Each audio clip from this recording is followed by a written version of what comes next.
If you enter this monastery, you may never remember your own name, and no one will remember you ever existed. High in the mountains, where the air grows thin and the paths disappear from every map, there stands an ancient monastery. It has no name. Travelers do not come here by choice. Most of them only find it when they are already lost. The walls rise from the cliffs, as if the mountain itself decided to grow stone. Cold, silent, unmoving for centuries. There are no banners, no light in the windows, and yet it is not empty. Some say the monks inside have lived there for hundreds of years. Others whisper that no one who enters ever truly leaves. That evening, just before the last light faded, a traveler reached the path. His cloak was worn, his steps were slow. He had been walking for days, or maybe longer. The wind moved softly through the rocks, but it carried something strange. Not silence, something heavier. As he climbed higher, the world behind him disappeared. The valley faded into fog. The road was gone, and ahead, only the monastery remained. By the time he reached the gates, night had already fallen. Tall, dark wood, iron-bound, ancient. For a moment, he hesitated. No sound, no movement. Then, slowly, the gates opened. No one touched them. No voice spoke. From the darkness, a figure stepped forward. A monk. His face hidden beneath a deep hood. The fabric of his robe did not move, as if the air itself refused to touch him. He did not ask a question, did not greet the traveler. He simply stepped aside. An invitation, or something already decided. The traveler said nothing. He stepped forward, and the moment he crossed the threshold, the gates closed behind him. Inside, the air felt warmer, but not safer. The smell of old stone and melted wax filled the space. Candles lined the walls. Their flames did not flicker, not even once.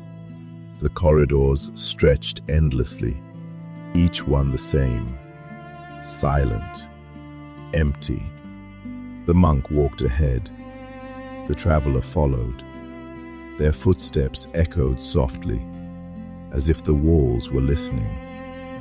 At last, they entered a small chamber. A table stood in the center, and on it, a book. Old, worn, heavy with time. The monk gestured.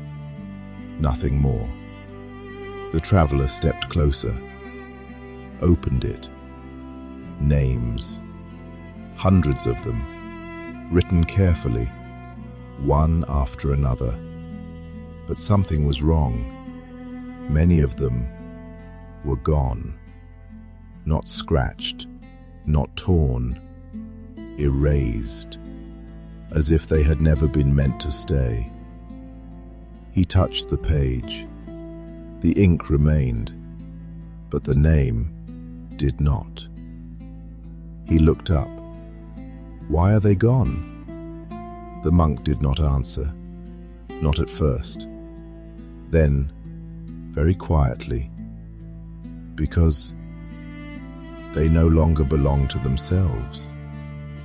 Something shifted inside him, a thought, or the absence of one. He looked down again, at the empty spaces. at the places where names used to be. And without understanding why, he reached for the quill, dipped it in ink, and began to write his own name. He finished writing and slowly lowered the quill. The ink was still wet. For a moment, he simply stared at the name. Something about it felt distant, as if it did not fully belong to him anymore. The monk closed the book, softly, but the sound echoed far louder than it should have. "Rest," the monk said. The voice was calm, too calm. "You will need it." The traveler nodded, though he did not remember agreeing. The room they gave him was small. A wooden bed, a single candle, stone walls that seemed to hold the cold inside them. He sat down slowly. Something felt wrong. Not dangerous, just incomplete. He tried to recall his journey, where he had come from, how long he had been walking. But the thoughts slipped away before they could fully form, like words on the edge of being forgotten. He frowned, closed his eyes, and tried again. A road, a forest, rain maybe. No, it was already fading. He opened his eyes quickly. The candle flame did not move, not even slightly. There was no draft, no sound, no life. He lay down, but sleep did not come. Only silence, heavy, endless. At some point, he heard something, a sound, very soft, like distant voices. He opened his eyes. The candle was still burning, exactly the same height, the same light, as if no time had passed at all. The sound came again, a whisper, then another. He sat up slowly, listened. The voices were not inside the room. They were beyond the walls, calling, not loudly, but persistently, as if they knew he would eventually follow. He stood, walked to the door, hesitated, then opened it. The corridor was darker now. Most of the candles had burned low, or perhaps they had always been that way. The whispers grew clearer, not words, not yet, just voices, layered, endless. He stepped forward, each step softer than the last, as if the monastery itself was absorbing the sound.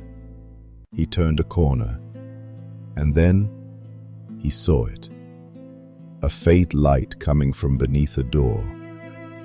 The door was slightly open. The light inside flickered, unlike the others. He moved closer, carefully, slowly, and looked inside. The monks were gathered in a circle, completely still, their heads bowed, their faces hidden. Candles surrounded them, dozens. And at the center, the book, open, its pages blank. The whispers filled the room now, soft, rhythmic, almost like breathing. The monks began to speak, not loudly, not clearly, but together, as one voice. And with every word, something changed. The empty page began to darken. Lines appeared, slowly, as if written by an invisible hand. The traveler leaned closer, His breath caught. Letters formed, one by one, carefully, deliberately. A name.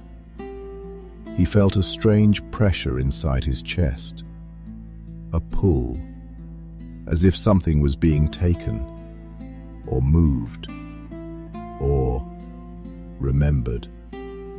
The name became clearer, more defined, more real. And then he saw it. His name, already written, again, but different. Not the same as before, not exactly. Something was missing, or perhaps something had been removed. The whispers stopped at once. Silence fell over the room, heavy, complete. And slowly, every monk lifted his head at the same time, not toward the book, but toward him. They knew. They had always known. He stepped back, heart racing now, too loud, too real. For the first time since arriving, he felt fear. Not sharp, not sudden, but deep and certain. Something was wrong, not with this place, but with him. And somewhere, deep inside his mind, a question formed. A simple one, a terrifying one.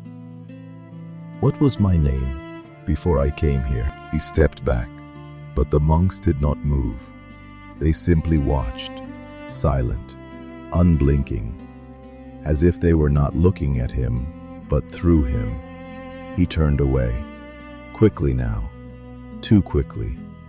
His breath had changed, shallow, uneven. Something inside him was beginning to unravel. Scene 7. Попытка вспомнить. He walked faster through the corridor. The walls felt closer now, narrower, or maybe he was no longer seeing them the same way. He reached his room, closed the door, pressed his back against it, listened. Nothing followed him. No footsteps, no voices, only silence. But it was not empty anymore. It was watching. He moved toward the candle, still burning, exactly the same. No wax melted, no time passed. He stared at it, and suddenly, a thought struck him, sharp, clear. What is my name? He spoke it aloud, or tried to, but no word came. His mouth opened, his throat tightened. Nothing. He frowned, tried again, slower, carefully, but the name would not form, not even in his mind. It was not hidden, it was not forgotten, it was gone. A cold feeling spread through him, not fear, something deeper, loss. But of what? He stepped back, his hand brushed against the wall. Rough stone, real. Everything felt real, except him. He looked around the room, searching for something, anything. A bag, clothes, a mark, something that belonged to him. But there was nothing. The room was empty, as if no one had ever lived in it, as if he had never entered. His breath grew heavier, faster now. He moved to the door, opened it. The corridor stretched before him, endless, unchanged. But something was different. The candles. There were fewer now, or maybe there had always been fewer. He couldn't tell. He walked forward. His steps echoed again, but softer, fainter, as if the sound itself was beginning to disappear. He stopped, listened. Even his breathing felt distant, detached. He looked down at his hands, still there, still real, but lighter, as if they did not fully belong to him anymore. And then he noticed something. On the wall, a mark, faint, almost invisible. He stepped closer. It was writing, scratched into the stone, rough, desperate. He leaned in, tried to read it, but the letters slipped away, blurring, fading. As he looked at them, he reached out, touched the stone, and in that moment, the last trace of the writing disappeared, as if it had never been there. A sound behind him, soft. He turned. The monk was standing there, closer than before, too close. He had not heard him approach, had not seen him arrive. The hood still hid his face, but something about him had changed. Or maybe something about the traveler had. "You are beginning to understand," the monk said. The voice was the same, calm, steady, unmoved. The traveler stepped back, slowly. "What did you do to me?" The words came out quieter than he expected. The monk tilted his head slightly. "We did nothing." A pause. "You came here." Another pause. "And you wrote your name." The traveler shook his head. "No." Something inside him resisted, fought back, weakly. "That name, it was mine." The monk did not answer immediately. Then, softly, "It was." Silence. Heavy. Final. The traveler felt it then. Not as a thought, not as a realization, but as a certainty. He was losing something, not all at once, but piece by piece, quietly, gently, as if it had always been meant to happen. He looked down, at his hands, at the floor, at the empty space around him, and for the first time, he understood. The monastery did not take names. It waited until you let them go. The monk did not move. He simply stood there, waiting, as if there was nothing left to explain and nothing left to stop. Синетен, потеря себя усиливается. The traveler turned away, slowly now, not out of fear, but because something inside him was beginning to quiet. The panic was fading, not because it was over, but because he no longer had the strength to hold on to it. He walked, back through the corridor, past the same walls, the same candles, but they no longer felt the same. The shadows had softened. The silence felt familiar, almost comforting. He stopped. That thought did not feel right. Comfort? No. It should not feel like this. Something was wrong. Something was being taken and replaced. He reached for it, for the feeling he had before. Fear, urgency. But it slipped away, like everything else. He tried again. What was I running from? The question echoed, but there was no answer. Only space, empty, waiting. He closed his eyes, focused, forced himself to remember. A face, someone, important. It was there, just beyond reach, blurred, fading. He tried to hold on to it, but the more he reached, the further it drifted, until nothing. Gone. He opened his eyes, slowly. There was no pain, no grief, just absence. He looked around. The monastery felt different now. Not unfamiliar, but known.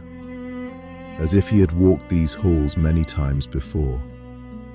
He moved again, his steps steady, quiet, natural.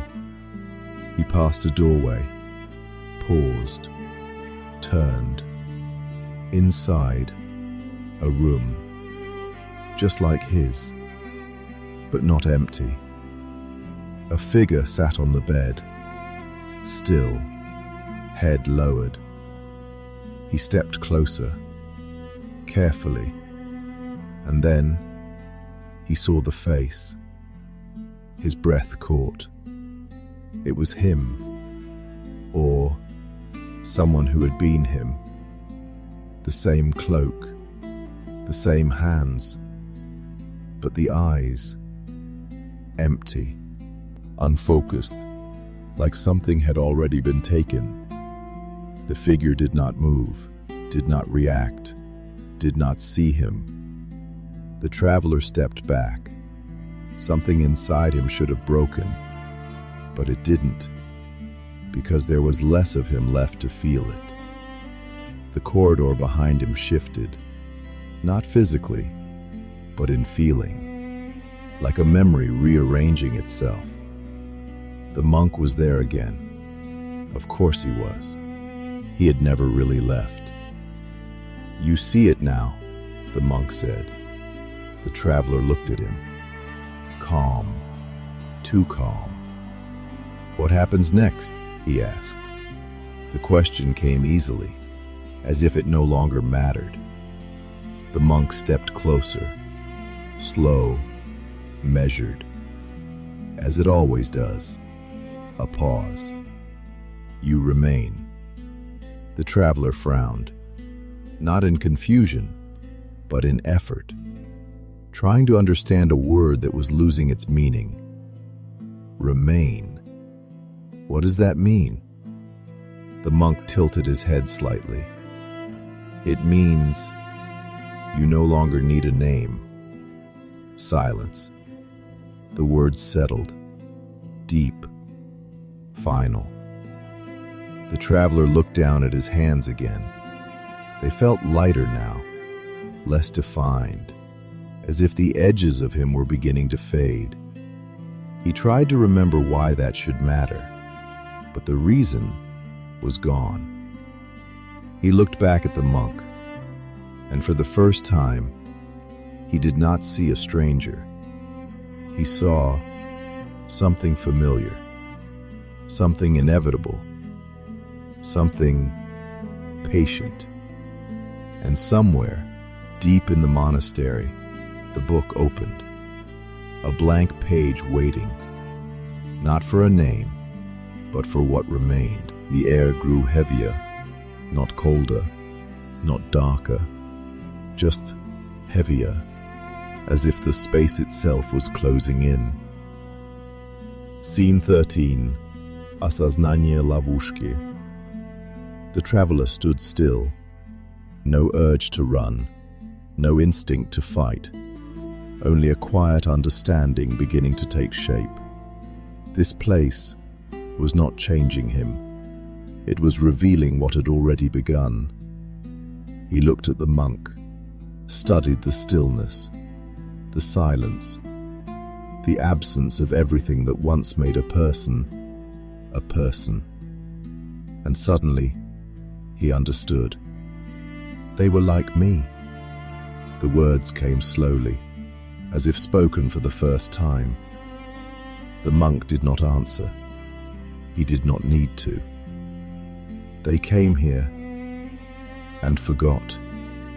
A pause, and stayed. Silence. The truth settled, deep, unavoidable. The traveler turned, walked back down the corridor, not searching anymore, not escaping, just moving. He passed the room again, the one with the figure. He stopped, looked inside. The body was still there, unmoving, empty. But now he noticed something else. The face was fading, not disappearing, becoming undefined, as if even memory could no longer hold its shape. He watched, without emotion, without fear, because those things no longer belonged to him. A sound, soft, familiar. He turned. The whisper again, but now he understood it. Not words, not language, but meaning, calling, not to him, to what remained of him. He followed, slowly, back through the corridors, back to the chamber. The book was open, waiting. The candles burned lower now, or perhaps they always had. The monks stood around it, still, silent, complete. He stepped forward, no hesitation, no question. He looked down at the page. The name was there, the one he had written. But it was different now, incomplete. Fragments of letters, fading lines, breaking apart. He reached out. His fingers hovered over the ink, and in that moment, he felt it. The last trace, the last connection. Not a memory, not a thought, but something deeper, a sense of I, fragile, fading. He tried to hold on to it, just for a second, just long enough to understand. But the feeling slipped, like everything else. He touched the page, and the name disappeared. Completely. Gone. The whispers stopped, at once. The silence returned. Perfect. Final. He stood there, looking at the empty space, where something had once been, but no longer was. He tried to think, to question, to resist, but there was nothing left to do it with. No past, no identity, no name, only presence, quiet, still. The monk stepped closer, slowly, placed a hand on his shoulder. Light, weightless. You remain, he said. And this time, there was no confusion, no resistance, no fear, because there was no one left to feel it. The figure that once arrived at the monastery was gone, and in his place, something stayed. Something that did not need a name, something that did not need to leave. The candles flickered once, just once, as if marking the moment. And somewhere, deep within the monastery, another door slowly opened. Silence remained, not empty, not peaceful, but complete. Scene 16. Он становится частью. The figure stood motionless, where the traveler had once been. But there was no traveler now. No past, no name, only stillness. The monk removed his hand, slowly, as if the moment had already passed, as if nothing more needed to be done. The others stepped forward, one by one, their movements identical, measured, timeless. They formed a circle again, not around the book, but around him, welcoming, not as a stranger, but as one of their own. A robe was placed upon his shoulders, heavy, cold, familiar. It fit perfectly, as if it had always belonged to him. The hood was lowered. Darkness covered his face, and in that darkness, there was nothing left to see, nothing left to recognize. He did not move, because there was nowhere to go. He did not think, because there was nothing left to remember. He remained, far below, beyond the cliffs, beyond the fog. A path appeared, narrow, worn, as if walked many times before. A figure moved along it, slow, tired, lost. A new traveler. His cloak was worn, his steps unsteady. He looked up and saw the monastery, standing exactly where it always had, waiting. As the last light of day faded, he reached the gates. They stood closed, silent, ancient. For a moment, he hesitated. Something inside him felt wrong. A quiet warning, a feeling he could not explain. He almost turned away. Almost. But the wind shifted, soft, cold, and the thought passed. The gates opened, slowly, without a sound, and from within, a figure stepped forward. A monk, still, silent, face hidden, waiting. The traveler said nothing. He stepped inside, and the gates closed behind him. Inside, the corridor stretched endlessly. Candles lined the walls, their flames steady, unmoving. The air smelled of stone and melted wax. The monk walked ahead, and the traveler followed. Their footsteps echoed softly, as if the walls were listening. They entered the chamber. The table stood in the center, and on it, the book, open, waiting. The pages were filled with names, hundreds of them, written carefully, one by one. But many of them were gone, erased, as if they had never existed. The traveler stepped closer. Something about the book felt familiar, but he did not know why. The monk gestured, silently. The traveler reached for the quill, dipped it in ink, paused. Just for a moment, a thought almost formed, a question almost asked. But it slipped away before it could exist, and slowly he began to write his name. Far behind him, in the corridor, a figure stood motionless, watching, silent, hidden beneath a dark hood, waiting for the next one. If you enter this monastery, you may never remember your own name. The chamber remained still. Long after the traveler had written his name, long after the whispers had faded, the book lay open, silent, waiting.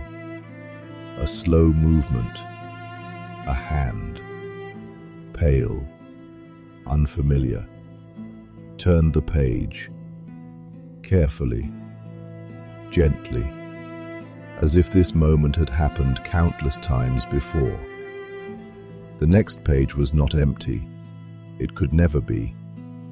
Names filled the parchment, layer upon layer, older ones barely visible, newer ones darker, fresh. But something strange. Some names were written twice, not identical, not the same, but similar. Fragments repeating, echoes of what once was, as if the same people had arrived again, and again, and again, trying to remember, trying to stay, trying to leave, but never succeeding. The page turned again, and again, until the last page, still, waiting, a faint mark already there. Not a full name, just the beginning of one, unfinished, as if someone had tried to hold on and failed. The monastery stood in silence, unchanged, unmoved, endless. The wind passed through the mountains, soft, cold, carrying something with it.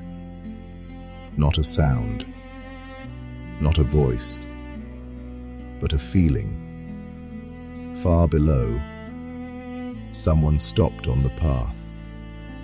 Just for a moment. A hesitation.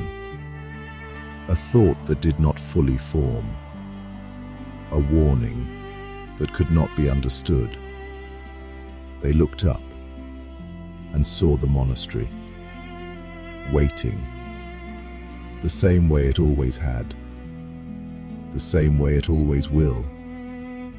And somewhere, deep within its walls, a figure stood motionless, silent, watching, not remembering who they were, not needing to, only waiting for the next one.